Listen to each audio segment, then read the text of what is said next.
திரு ஆதவ் அர்ஜுனா டெல்லி செல்வதாக தகவல் வெளியாக இருக்கிறது. முக்கிய செய்தியாக பார்த்து கொண்டிருக்கிறோம். கரூர் சம்பவத்தை தொடர்ந்து இவருடைய டெல்லி பயணம் தற்பொழுது பரபரப்பை ஏற்படுத்தியிருக்கிறது. விவரங்களோடு செய்தியாளர் மணிகண்டன் இணைந்திருக்கிறார். மணிகண்டன் வணக்கம். இந்த பயணம் தொடர்பான தகவல் என்னவாக இருக்கிறது மணிகண்டன்? தமிழக வெற்றிக் கழகத்துடைய தேர்தல் மேலாண்மை பொதுச் செயலாளர் ஆதவ் அர்ஜுன் டெல்லி செல்லவிருக்கிறார். இது குறித்து விவரங்கள் கேட்டபோது அலுவல் பணிகள் மற்றும் தேசிய விளையாட்டு போட்டிகள்ல பங்கெடுப்பதற்காக ஆதவ் அர்ஜுனா டெல்லி செல்கிறார் என தகவல் கிடைத்திருக்கிறது.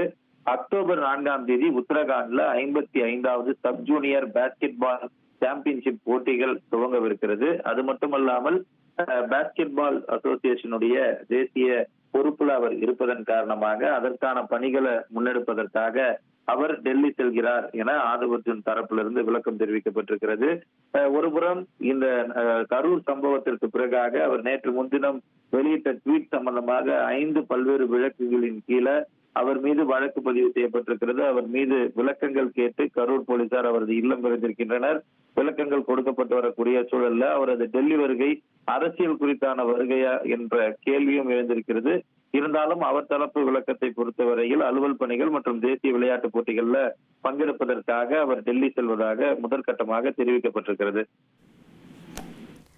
உங்களுடைய தகவல்களுக்கு நன்றி மணிகண்டன். உங்கள் தந்திவன் தொலைக்காட்சியில் கருடா தினமும் காலை 6 மணிக்கு காணத் தவறாதீர்கள்.